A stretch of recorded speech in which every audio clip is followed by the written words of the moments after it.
Bonjour à toutes et à tous, j'espère que vous allez bien. Je vous souhaite la bienvenue sur la chaîne si c'est la première fois que vous passez par ici. Nous allons faire aujourd'hui un petit travail particulier. On va essayer que ce soit aussi utile que possible au plus grand nombre d'entre vous. Le tarot, les outils divinatoires sont avant tout destinés à apporter des solutions ou un peu de lumière pour expliquer les choses. Et on va essayer de voir, d'obtenir quelques conseils au travers du tarot, à travers des oracles, pour savoir comment changer de vie. Toutes et tous, à un certain moment de notre vie, où nous pouvons avoir envie de changer certains aspects de celle-ci, voire tout plaquer et tout changer. Et on va essayer d'avoir des explications au travers donc des outils que j'utilise. Restez bien jusqu'au bout, installez-vous confortablement, essayez de couper les sources de distraction, c'est assez important, autrement vous n'allez pas pouvoir avoir tous les messages que je vais essayer d'obtenir donc dans cette vidéo. Déjà, avant de vouloir changer de vie, il faut déjà être absolument sûr qu'on veuille changer les choses. Il faut être sûr que l'on soit capable et que l'on ait envie de se couper du passé, de ce qui a été le nous jusqu'ici. Ça peut être quelques décennies de vie, donc ça peut être un long parcours déjà.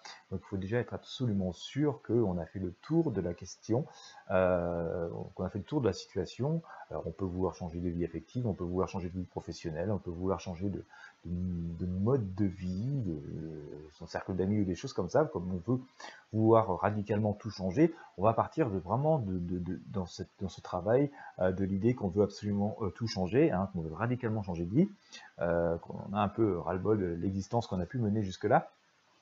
Et donc, il faut être absolument sûr qu'on veut vraiment tirer une croix sur ce passé. L'idée n'est pas de revenir en arrière après, même si cela reste possible, mais ça entraîne toujours des difficultés. L'idée, c'est déjà d'être sûr de ce qu'on veuille changer de vie. Donc, déjà noter un peu, je dirais, noir sur blanc, sur une feuille de papier, ce que l'on ne veut plus, pourquoi, et ce que l'on veut et pourquoi, et puis aussi pouvoir essayer de lister quelques inconvénients qu'on pourrait percevoir de ce changement et savoir si effectivement on est vraiment prêt à faire face à ceci. Ça, c'est une première chose. Il va parfois être très difficile aussi de changer de vie ou de comprendre pourquoi on a ce ras-le-bol si on n'a pas réussi à parfois effacer certains engagements qu'on a pu prendre dans des vies antérieures. C'est un peu compliqué, un peu complexe à expliquer. Déjà, il faut accepter qu'on ait pu avoir des vies antérieures et que l'on ait pu avoir une réincarnation. Personnellement, je ne me pose pas trop la question parce que j'ai un événement précis qui me rappelle dans quel type de circonstances j'ai pu moi-même prendre des engagements, peut-être un peu trop, d'ailleurs j'ai dû signer un peu trop de trucs pour cette incarnation nouvelle, et donc parfois ce qui nous amène à vouloir changer de vie, c'est de ne plus pouvoir supporter ces engagements qu'on a pu prendre dans des vies antérieures, ou des engagements qu'on a eus dans des vies antérieures et qu'on n'a pas pu résilier, ou parce qu'on n'en a plus conscience tout simplement dans notre vie actuelle, et qui continuent à nous poser, à nous mettre des entraves et qui font penser que notre quotidien est insupportable ou difficile, ou que notre vie ne nous permet pas de nous réaliser complètement. Donc avoir en tout cas cette capacité, faire ce travail de résiliation des engagements de vie antérieure me semble assez important. Et si vous allez voir, c'est pas forcément très compliqué, il suffit juste d'avoir conscience de cela, qu'on a pu adhérer à des choses ou s'engager à des choses qui ne sont pas forcément réalisables parce qu'au moment où on s'est engagé, c'était sur une autre époque, sur un autre plan, et on n'avait pas forcément la certitude, et on l'a fait avec l'énergie qu'on avait du moment, ce qu'on pensait que serait ce futur ou cette future vie, et bon voilà, c'est pas forcément, voilà, on imaginait que c'était une prédiction, et les choses n'étant pas forcément comme on avait pu les imaginer à l'époque, au moment où les engagements qu'on a pris et qu'on pensait pouvoir être tenables ne le sont plus forcément. Et c'est pour ça qu'il faut pouvoir résilier le truc, il faut pouvoir renoncer au truc, parce qu'autrement, voilà, on va rester entravé. Donc ça, c'est une deuxième chose, c'est savoir ce que l'on veut faire vraiment et pourquoi on ne le veut plus, lister éventuellement les inconvénients. Deuxième chose, vraiment résilier les engagements qu'on a pu prendre dans une vie antérieure. Et si ça vous intéresse, vous allez voir juste à la fin de cette vidéo, je vous mets vous allez avoir une vidéo qui apparaît, je vous invite à cliquer dessus et vous allez pouvoir accéder vraiment à une séance de méditation qui n'est pas de moi, hein, elle n'est pas de moi, mais elle est extrêmement bien faite, c'est pour ça que j'ai pris plaisir à vous la partager. Qui, vous allez voir, c'est un travail de méditation, je pense, à faire assez souvent, tous les jours si vous pouvez, pendant quelques jours, ou peut-être un mois, ou au moins une fois la semaine, pendant assez longtemps, pour vraiment résilier, parce que voilà, ça reste imprégné en nous. Et une fois que tout ça va être fait, là vous allez pouvoir repartir sur les bases d'une nouvelle vie, et c'est ce qu'on va faire maintenant avec le tarot. Voilà. Alors, comment changer de vie? On va voir les conseils qu'on pourrait avoir.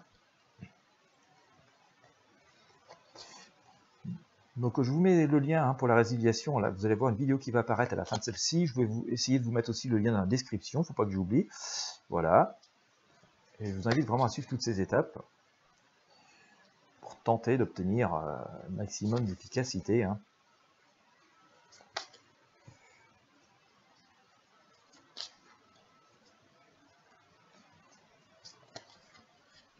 Allez, on y va, message du tarot, on va faire comment? On va faire comme ça. Voilà, alors c'est bien parce que je vous sors une carte de l'avenir, je sors la volonté du changement, je sors ici l'empereur, voilà, on a l'empereur, donc on a vraiment une carte d'avenir. Donc ce qui est intéressant, c'est que parfois vouloir changer de vie peut entraîner certaines anxiétés, c'est pas si simple de quitter ce que l'on connaît. Et même si parfois, pour certains d'entre nous, si la vie que l'on a actuellement peut sembler extrêmement pénible, c'est entre guillemets une sorte de zone de confort dans le sens où on la connaît, cette vie. Même si elle est difficile, on la connaît, on en a l'habitude. C'est un peu incroyable à dire, mais c'est ça, quoi.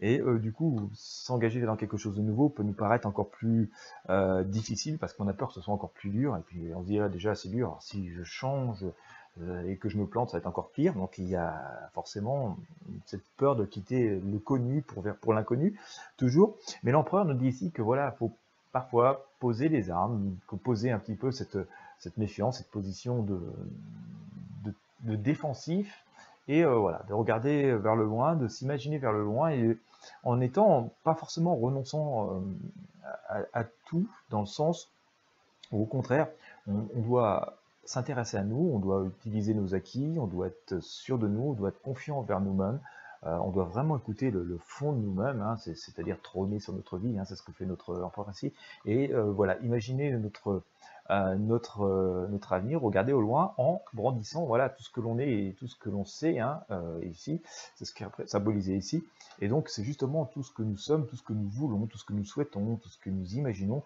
qui doit nous donner cette énergie, qui doit nous propulser vers l'avenir. Donc c'est quelque chose assez fort, assez essentiel, qui nous dit que voilà, on doit aller piocher, nous écouter nous, quoi.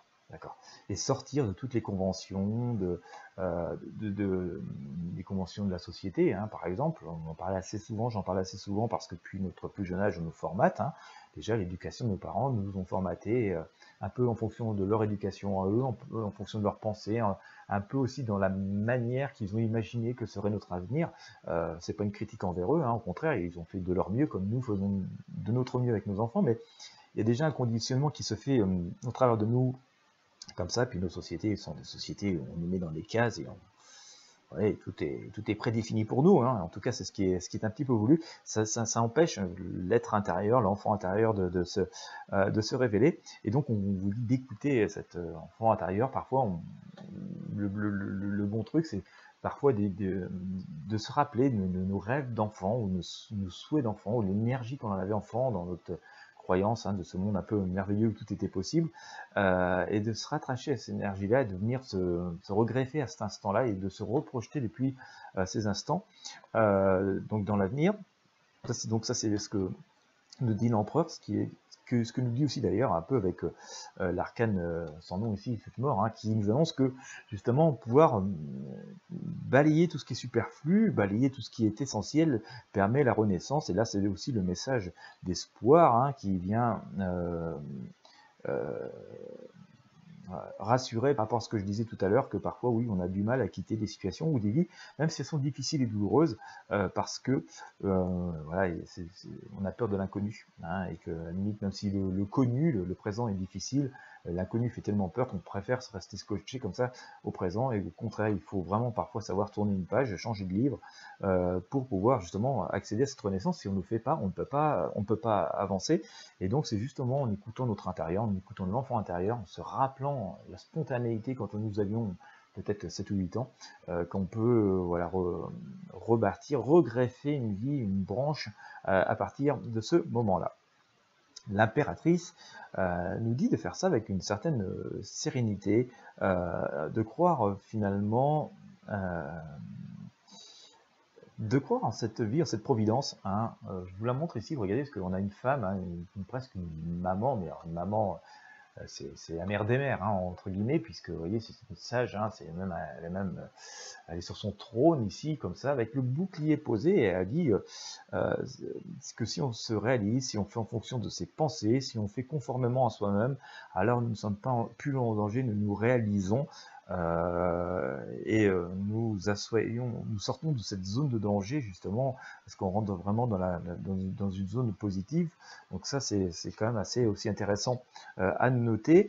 On nous dit aussi qu'il faut prendre les choses en main, que c'est pas non plus quelque chose qui tombe comme ça un peu du ciel, à trop vouloir peut-être attendre que la Providence fasse des choses toute seule. Il finit par pas se passer grand chose, parce que il y a sans doute une forme d'autorité à avoir par rapport de nous-mêmes, par rapport à la vie, en tout cas une certaine affirmation. D'accord ? Il faut, oui, sans doute affirmer nos rêves, nos pensées, la spontanéité et la projection de vie que nous avions lorsque nous étions enfants, et donc attraper voilà, la bête voilà, par la gueule et s'imposer, hein, faire preuve de force et à la fois de sérénité, de se dire c'est ça que je veux et c'est comme ça que je suis, et que ça plaise ou ça plaise pas, c'est comme ça. Donc il ne s'agit pas forcément d'aller crier dans la rue, hein, bien entendu, mais voilà, c'est d'avoir vraiment cette idée que nous avons droit d'être nous et que nous devons être nous. En tout cas, pour ce changement de vie, vous voyez, on nous dit quand même franchement que finalement toute la force elle est en nous et que toutes les réponses sont en nous. Donc parfois c'est peut-être un peu vain et inutile d'aller chercher comme ça tout autour tout un tas de concepts un petit peu compliqués, comme on a tendance à nous en rabattre les oreilles à longueur de journée avec tous les moyens de communication modernes. D'ailleurs, à nouveau, j'ai ici cet ermite, hein, qui nous invite vraiment à cette introspection, avancer lentement mais sûrement, aller dans la connaissance vers soi. L'ermite est un extrême sage, hein, c'est vraiment un très très grand sage, et il nous permet d'avancer lentement mais sûrement, mais sans embûche aussi, hein, parce que c'est pour ça qu'il a son bâton ici, il assure son pas, à partir du moment où nous faisons ce qui est conforme à nous-mêmes, avec notre vibration profonde, alors nous avançons peut-être certes lentement, mais sûrement, et voilà, on est quasi sûr d'arriver à destination, ça c'est important de le noter. C'est aussi le symbole de l'équilibre, hein. C'est comme ça qu'on obtient un équilibre, il s'agit de faire la part des choses. Alors, il y a toujours un peu de difficulté quand on veut changer de vie, c'est que parfois c'est assez radical, hein. On veut faire des choses assez radicales, on coupe tout, on veut parfois se couper de ce monde, de cette société un peu tumultueuse. La justice nous dit qu'il faut faire un peu la part des choses, c'est-à-dire qu'on doit être capable de se mettre un petit peu en retrait, de se mettre dans notre monde intérieur, dans notre monde à nous, dans celui que l'on veut construire, mais pas forcément rejeter complètement tout ce qui se passe autour de nous, c'est-à-dire qu'il faut trouver l'équilibre entre tout ça, se dire mon monde à moi il est là, mais mon monde il est dans un monde dans lequel on vit toutes et tous, et voilà, tout ça est amené à trouver la bonne vibration, la bonne osmose, hein. Il ne s'agit pas de partir vivre comme des loups en totale exclusion, au contraire, il faut construire ce nous, ce qu'on représente, bâtir autour de nous, bâtir la forteresse que nous pouvons bâtir, mais dans ce monde, et c'est sans doute ça la véritable force, c'est de montrer sa capacité à être différent tout en étant comme un peu dans la vibration collective. Voilà, faut être un solitaire collectif. Pour donner une image, c'est ça peut paraître un peu bizarre, mais c'est comme ça qu'on trouve en tout cas cette forme d'équilibre et que, ben, écoutez, hein, on va construire véritablement ce monde et cette harmonie, qu'on va trouver l'harmonie, c'est-à-dire, il y aurait sans doute un déséquilibre si on vivait que dans notre monde à nous, purement en exclusion et en s'excluant de tout. Mais on ne peut pas non plus vivre noyé dans le brouhaha de la vie qu'on nous donne. Pour prendre peut-être un schéma classique de vie, hein, c'est on va à l'école, on apprend bien à aller à l'école, et puis un jour on trouve un bon boulot, puis après un jour on trouve le ou la partenaire idéal, entre guillemets, mais bon, qu'on pense idéal au moins sur le moment, puis on a des enfants, puis on achète une maison, puis on a le petit chien, et puis un jour tout ça, patatras, on s'aperçoit que ça génère pas mal de malaise, parce que tout ça est un schéma préformaté, presque de la famille idéale, on va dire à la française, parce que bon, je parle essentiellement de la France, puisque c'est mon pays de naissance et où je vis, mais ça concerne beaucoup de sociétés comme ça, un peu partout dans le monde. Et on s'aperçoit que ce schéma est quand même assez bancal, parce que beaucoup de personnes au sein de ce schéma, finalement, à un moment donné, éprouvent plus ou moins du mal-être, et sont pas bien, et que bah, ce schéma qui est un peu voulu, parce qu'il est tellement évident que tout le monde va faire ça, que c'est sans doute assez facile de nous diriger comme ça et de gérer nos vies pour nous comme ça, mais il empêche quand même complètement l'épanouissement personnel et les choix personnels, parce qu'on finit par faire des choses un peu pour être comme les autres, ou pour être dans la norme, puis parce qu'il y a pas, ça, il nous semble ne pas y avoir trop de choix. Ce choix, parfois, on le réalise plus tard dans notre vie, mais quand on est jeune, voilà, on manque un peu d'expérience ou de recul dans la vie, c'est normal, hein, c'est humain, et on s'aperçoit, à 20 ans, on se rend pas compte que des mêmes choses qu'on va s'apercevoir à 50 ou 60 ans ou plus tard, et, donc voilà, donc on fait plein de choses dans notre vie, à un certain moment, on s'engage en plein de directions, parce qu'elles nous sont presque imposées, presque écrites comme ça, c'est la norme, c'est la logique, et donc ça empêche véritablement cette réalisation. Donc le but, c'est pas non plus de dire que tout ça est mauvais, hein, au contraire, c'est de trouver, construire le soi, construire profondément qui nous sommes à l'intérieur de nous, pour pouvoir s'intégrer finalement à ce collectif global, à cette unité globale, à pouvoir apporter ce tout à l'univers en fait, hein, mais on ne peut apporter le nous que si nous arrivons à nous réaliser, sinon on a une existence d'errement, d'être une copie conforme, un clone de règles préétablies, comme j'ai pu vous établir un chemin de vie à peu près classique pour bon nombre d'entre nous, hein, qui semble être chemin de vie idéal, mais qui n'est pas forcément dans la réalisation de nous-mêmes. Donc, au lieu d'être un clone, d'être une copie conforme, d'être un miroir, d'être une illusion de nous-mêmes, on nous dit que non, si on veut être dans ce tout, dans cet univers, il faut d'abord vraiment être soi, et pour les plus timides, pour celles et ceux qui doutent le plus d'elles ou d'eux, ben on vous dit non, non, non, vous êtes tout à fait noble, vous êtes tout à fait... si vous êtes là, il y a une raison, quoi, d'accord? Donc vous êtes tout à fait noble, vous êtes tout à fait dans la vibration, dans le droit d'avoir votre vibration et d'exprimer votre vibration, et nous sommes tous là pour ça, et c'est parce qu'on va tous vibrer que voilà, l'univers en lui-même vibre. Et si on admettons qu'on arrête de vibrer, qu'on soit tous conformes, des copies conformes ou des clones, ben, la vibration s'amoindrit, puisque finalement il n'y a plus trop d'originalité. Je vous prendrai un orchestre, prenez 80 musiciens, voilà, qui jouent chacun de leurs instruments avec une énergie folle, mais s'ils se mettent tous à jouer, il y a du même instrument et sur la même tonalité, vous voyez, le morceau de musique, il perd tout son éclat et toute son énergie, quoi, ça vient de lui-même, puis finalement, s'il n'y a plus que 80 saxophones, ça sert plus à grand chose, autant mettre qu'un seul, puisque voilà, c'est le même morceau et tout, ça va même éviter les cacophonie, et vous voyez que l'énergie se réduit. Donc si on veut que cet univers vibre, si on veut que l'énergie soit positive, il faut que nous puissions toutes et tous vibrer ce que nous sommes, apporter nous dans cet univers, et ça va forcément augmenter les vibrations, et à partir du moment où on augmente la vibration, ben, on reçoit aussi, parce que si on donne, on reçoit. Voilà. Et donc, c'est pas en étant la copie conforme, être un miroir aux alouettes, être le clone d'autre chose qu'on peut espérer recevoir quelque chose, puisque comme on n'émet rien de nous-mêmes, eh bien en retour, on reçoit rien, quoi. Voilà, on sème rien, on récolte rien, c'est logique. Hein, donc c'est une évidence.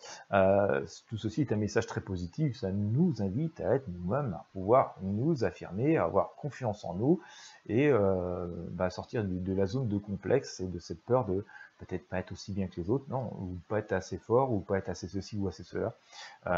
Nous sommes tous là pour une réalisation, pour jouer notre note dans cette partition de musique.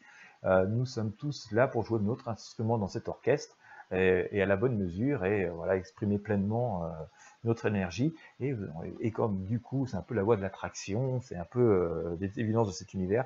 Si on sème, on récolte, si on donne, on reçoit. Et donc voilà, c'est vraiment, en tout cas, cette énergie qui nous est donnée au travers de ces quelques arcanes du tarot. Alors, on va essayer de regarder un peu avec l'oracle de l'esprit, enfin l'oracle, oui, de l'esprit originel. Un truc chamanique, j'aime bien. Hein, vous allez voir, les arcanes sont très jolies. J'ai pu vous le montrer. Bon, c'est très différent des prédictions voyances, hein, comme vous pouvez le voir, mais ça montre aussi qu'on peut faire plein de choses avec le tarot et sortir aussi des prédictions sur les sujets d'actualité, de société, qui finalement, si on prend ça sur un autre plan, sont peut-être pas non plus, ne devraient peut-être pas être des préoccupations fondamentales parce que ce sont des préoccupations copie conforme. Finalement, c'est voilà, ce qui est décidé pour nous. On consacre toute notre énergie à ce qui est décidé pour nous, créé pour nous, mais pendant ce temps-là, on ne s'occupe pas de ce qui est de nous, quoi. Et donc, on reste des miroirs, hein, un peu des fantômes de nous-mêmes. Donc, c'est bien d'utiliser le tarot pour faire autre chose. Et donc, vous voyez qu'on peut faire tout un tas de choses extraordinaires en dehors de sa prédiction, de savoir si telle ou telle personnalité va faire ceci ou cela, ou etc., etc. Enfin, comme on est habitué de le faire, comme je le fais aussi de temps en temps, hein, voilà, ça n'exclut pas, mais on va faire autre chose. Alors, comment changer de vie?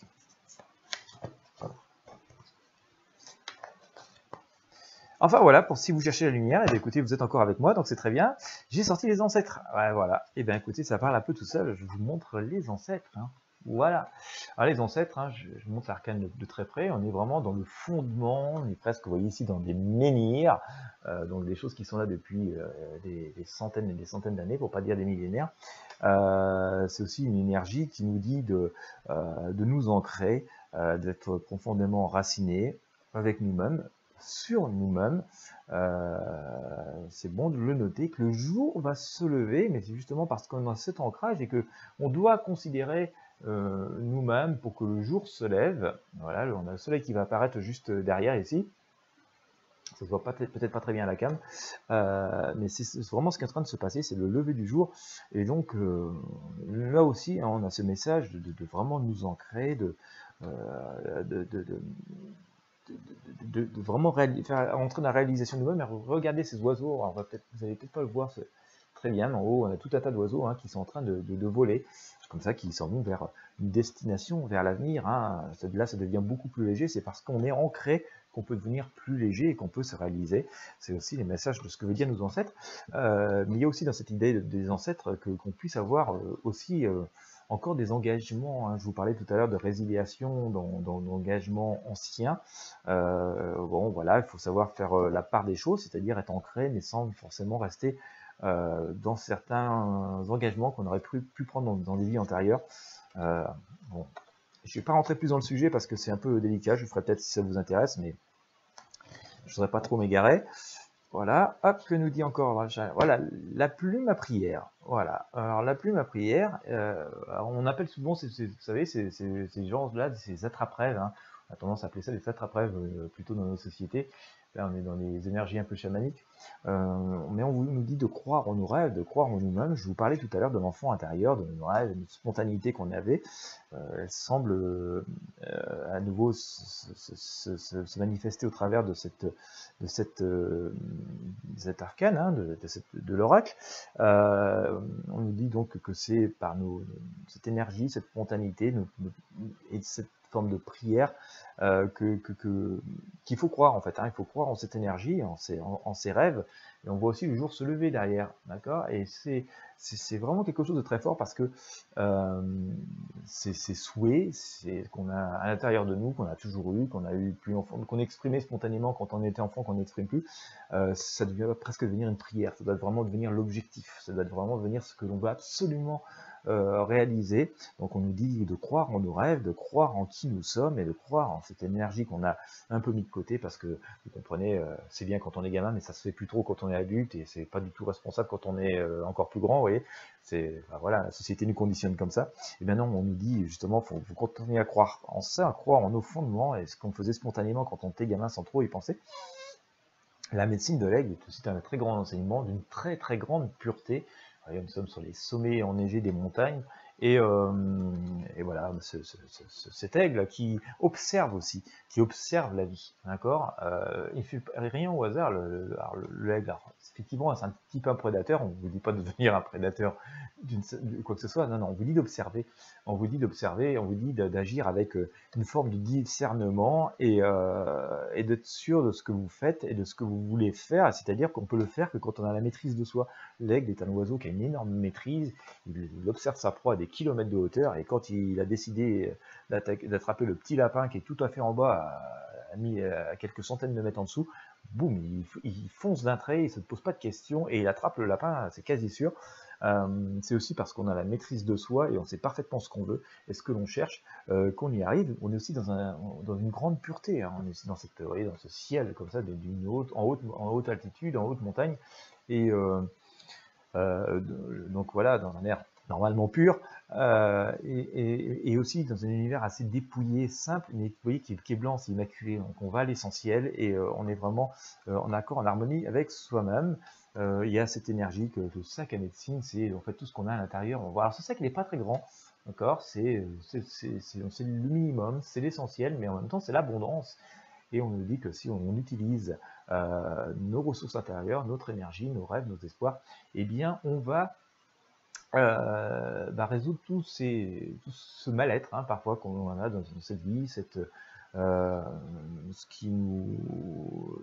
va pouvoir changer de vie et atteindre cette abondance. Alors l'abondance est propre à chacun, c'est par rapport à notre philosophie de vie, à nos souhaits intérieurs, à ce qui nous faisait rire, vibrer, rêver quand nous étions enfants.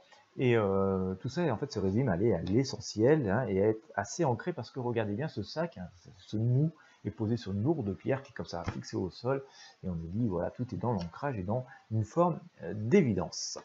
Donc voilà. Et donc on peut résumer, hein, les choses sont quand même assez simples, hein. C'est finalement sans doute arrêter de trop se préoccuper de tout un tas de choses qui nous encombrent l'esprit dans nos sociétés. Alors c'est de pire en pire parce qu'on est de plus en plus médiatisé, sollicité, et du coup par la même formaté, voilà, et ça empêche complètement de plus en plus finalement cette vraie liberté, c'est d'être nous, voilà, et de croire en nos rêves et de faire vivre conformément à ce que nous sommes fondamentalement. Voilà, la liberté c'est pas juste un papier à signer ou le fait de pouvoir aller librement au bar à côté. Vous voyez, ça va beaucoup plus loin, cette vraie liberté, c'est vraiment le fait de pouvoir respirer librement, de ne pas se sentir oppressé, de ne pas se sentir limité, de pouvoir même pas voir les jours passer tellement c'est passionnant, tellement on se sent bien avec nous, même si on fait des choses infimes, hein, c'est vraiment propre à chacun. Certaines et certains d'entre nous auront besoin de faire des choses grandioses, de devenir milliardaires, d'autres vont se sentir parfaitement bien et à faire pousser 3 salades et à vivre vraiment avec les animaux dans la nature. Mais peu importe que vous vouliez devenir milliardaire ou vous vouliez vivre avec les petites fleurs des champs et les lapins, je veux dire, du moment que on est en conformité avec nous-mêmes et que oui, on peut affirmer haut et fort, en tout cas, on accepte d'être fier de nous, quels que soient nos souhaits et nos choix.